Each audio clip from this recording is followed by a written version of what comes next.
Hai, assalamualaikum warahmatullahi wabarakatuh. Kembali lagi ya bun di channel Bupi Mongko yang membahas budak-budak desa Sukabumi. Sekarang giliran aku belanja mingguan ya, karena protein di kulkas udah pada kosong. Jadi aku beli ayam 2 kilo, ayam 1 kilo harganya 38.000. Kemudian aku beli ikan emas 1 kilo 38.000, sama ini kepala sapi untuk sopen ya bun, itu teh seprapat harganya 19.000.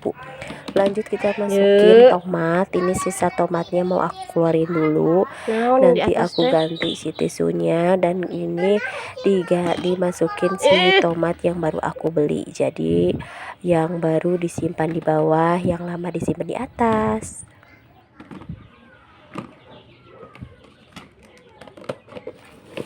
Lanjut kita mau masukin ini cabai merah sama cabai rawit, aku satuin aja ya, karena ini si cabai rawitnya cuma sedikit dan cabai merahnya juga sedikit, jadi disatuin supaya nggak boros tempat gitu, karena kan kulkasku kecil ya, jadi harus dihemat-hemat tempat supaya semuanya pada masuk. Ini cabai merahnya aku beri cuman seprapat sekarang harganya 10.000 ya. Itu nggak tahu naik atau enggak ya, udah lama banget aku teh nggak ke pasar. Terakhir aku ke pasar itu pas waktu belanja buat lebaran. Pas waktu lebaran itu harganya lumayan lah, harganya nggak terlalu mahal tapi juga nggak turun juga ya. Nah ini cabai rawitnya aku satuin aja sama cabai merah supaya hemat tempat gitu. Dan ini ya, aku selalu dibanyakin cabai rawit karena setiap hari aku nggak pernah ketinggalan bikin sambal, karena kalau orang Sunda mah ya, masakan itu perlu pendamping sambal, kalau kurang sambal asa kurang gimana gitu ya. Nah ini semuanya kita masukin sampai beres. Gimana kabarnya teman-teman? Mudah-mudahan pada sehat ya. Dimulai lagi aktivitas ibu rumah tangga. Kita teh mulai lagi belanja-belanja. Kemarin karena stok di rumah buat lebaran itu kan mulai menipis, dan juga udah mulai bosen juga. Walaupun itu si ayam kemarin teh opor ayam disimpan di kulkas, udah dikeringin disimpan di kulkas. Nanti kalau mas misalnya mau diangetin lagi, karena sayang banget ya kemarin masak banyak-banyak kalau dibuang. Jadi kalau ibu rumah tangga kalau bisa mah sebisanya kalau masih bisa dimakan selagi masih belum beracun gitu. Jadi diangetin kemudian lanjut disimpan di kulkas, jadi nanti kalau misalnya mau bisa diambil lagi. Lanjut kita mau masukin ini sih jengkol ya. Aku suka banget sama jengkol ya, karena orang Sunda disebutnya sepi ya bun, sepi menyendiri. Jengkol itu aku beli teh setengah kilo. 1 kilonya harganya 35.000, udah mulai turun, kemarin mah harganya 40.000. Bagi penyuka jengkol mungkin udah pada tahu ya gimana rasanya nikmatnya makannya sama jengkol. Nah ini aku juga beli 2 ikat bayam, satu ikatnya harganya 2.500. Nah ini kita mau masukin ke dalam kulkas yang mulai kosong melompong ya. Ya kalau ibu rumah tangga kalau mau masukin barang sesuatu harus dibersihin dulu ya. Kemarin itu freezernya penuh banget sama bunga es, jadi kemarin teh udah dibersihin. Takutnya nanti kalau misalnya udah bunga esnya kebanyakan malah jadi jelek gitu ke kulkasnya, jadi cepat rusak. Nah ini kita masukin aja bumbu-bumbunya ke dalam kulkas. Aku biasa ya bawang kayak tomat dimasukin ke kulkas, asal bawahnya itu disimpan si tisu ya bun, jadi supaya jadinya lebih awet. Lumayan ya kalau misalnya 1-2 itu pada busuk, sayang banget.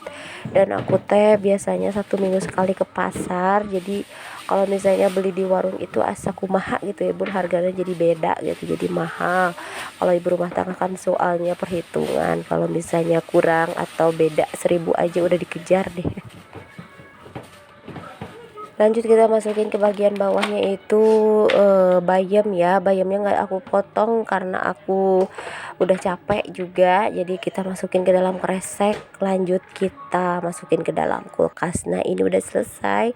Lanjut kita mau beresin kamar yang sebenarnya tadi tuh udah rapi, tapi aku pergi ke pasar dan si adek tiduran jadi berantakan lagi lah. Nah lanjut kita berdiriin aja si kasurnya, model kasur orang Jepang ya. Kalau orang Jepang kan kalau pagi itu si kasurnya itu diberdiriin, tapi bukannya karena nurutin orang Jepang, karena aku mah emang kasurnya kayak gini ya bun, minimalis gitu. Nanti kalau misalnya dapat rezeki, dapat bisa beli kasur yang lebih layak gitu, tapi ini juga enakan lah, masih tetap nyenyak, masih bisa ngimpi gitulah. Yang penting mas sering dijemur aja supaya nggak banyak tungau.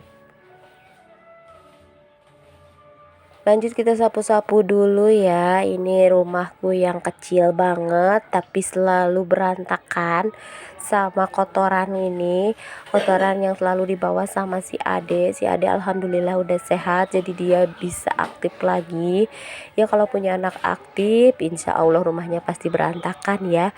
Jadi kayaknya rumah bersih, sedih banget kalau misalnya rumah rapi bersih tapi si anaknya itu tiduran gitu sakit. Mendingan aku mah ya rumah berantakan tapi dia tuh bisa lari-lari makan banyak ya, kayak kemarin dia tuh tiduran aja, aku jadinya sedih. Jadi malah bikin capek ya, capek hati gitu ya lihat anak sakit tiduran nggak ada aktivitas tapi rumah rapi. Nggak apa-apa kalau berantakan, yang penting mah dia sehat. Nah lanjut kita mau beresin kamar yang satu lagi. Ini selalu berantakan dan jendela belum dibuka karena tadi teh masih pagi dan anak-anak belum bangun, anakku yang kecil belum bangun, sedangkan Pak Su udah berangkat dari jam 5 subuh ya. Jadi ini mau dirapihin karena dia itu udah lari-lari di luar, jadi kamarnya bisa dibersihin sama emaknya. Karena kalau misalnya dia masih ada di kamar katanya nggak boleh ada mau tiduran gitu. Kalau misalnya dia udah lari-lari alhamdulillah gitu, si kasurnya bisa dibersihin gitu. Ini belum aku ganti ya spraynya karena aku mah gantinya nggak sering-sering kayak bunda-bunda di sana, jadi 2 minggu sekali aku mah gantinya, nggak terlalu sering gitu ya. Lagian juga seringnya dijemur ini kasur langsung aja dikebut-kebutkan ya bun, karena kalau sering ganti spray aku kan banyak kerjaan gitu. Jadi cucian baju itu kan banyak banget, jadi kalau misalnya lagi waktu luang baru deh aku cuci. Mungkin bukan contoh yang baik ya, kalau yang bagus mah minimal seminggu sekali gitu. Ini bantalnya banyak banget karena disimpan di satu kamar ya. Mungkin yang udah nonton video aku dari awal udah pada tahu ya kalau aku nyeritain ini si bantal banyak banget. Jadi kalau kita mah tidurnya dikelilingin sama bantal, kalau kita teh tidur selalu nggak ketinggalan sama bantal sama guling, jadi itu teh penting banget buat kita. Jadi kalau misalnya tidur tanpa guling tanpa bantal malah nggak bisa tidur gitu ya. Nah ini udah beres, udah lumayan lah nggak terlalu berantakan bagi aku. Lanjut kita mau cuci piring. Cuci piringnya nggak terlalu banyak lah, lumayan.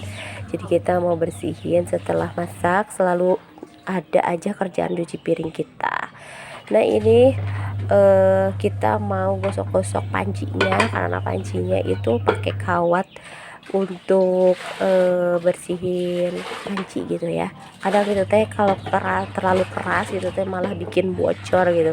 Tapi kalau misalnya kita teh cuci yang kayak panci kurang kurang pakai kawat itu jadi kurang kinclong ya bun, udah kebiasaan. Ini prestonya udah cium-cium dulu, takutnya ada sisa-sisa bau amis karena itu teh presto bekas aku nggak ngegodok ayam atau daging sapi gitu ya. Kadang kan si baunya itu nempel walaupun udah dipakein sabun yang wanginya lemon, jadi harus bener-bener dicium lagi, disimpan lagi supaya nantinya jadi nggak nempel ke makanan yang lain nanti kalau si prestonya dipakai untuk masak gitu ya. Sampai belepotan aku teh ngomongnya, ini jangan salpok sama ulekanku yang gede banget kayak gini. ini itu berguna banget ya Bun, jadi aku jarang banget pakai blender karena itu teh dari batu, jadi kalau misalnya ngulek cabai bener-bener halus kayak di blender. Pokoknya mah aku mah ya, kalau yang bisa nggak usah pakai listrik ya udah nggak pakai listrik, jadi lebih hemat juga ya. Tapi kalau bagi mama di sana kalau udah mampu beli blender ya udah pakai blender, karena ini mah lumayan bikin kita buang-buang waktu gitu ya kalau ngulek pakai ulekan kayak gitu. Tapi aku mah sukanya pakai ulekan kayak gini walaupun berat gitu, tapi enak lah buat bikin bumbu. Makasih udah nonton video aku dari awal sampai akhir. Jangan lupa nonton video aku selanjutnya. Wassalamualaikum warahmatullahi wabarakatuh. Dadah.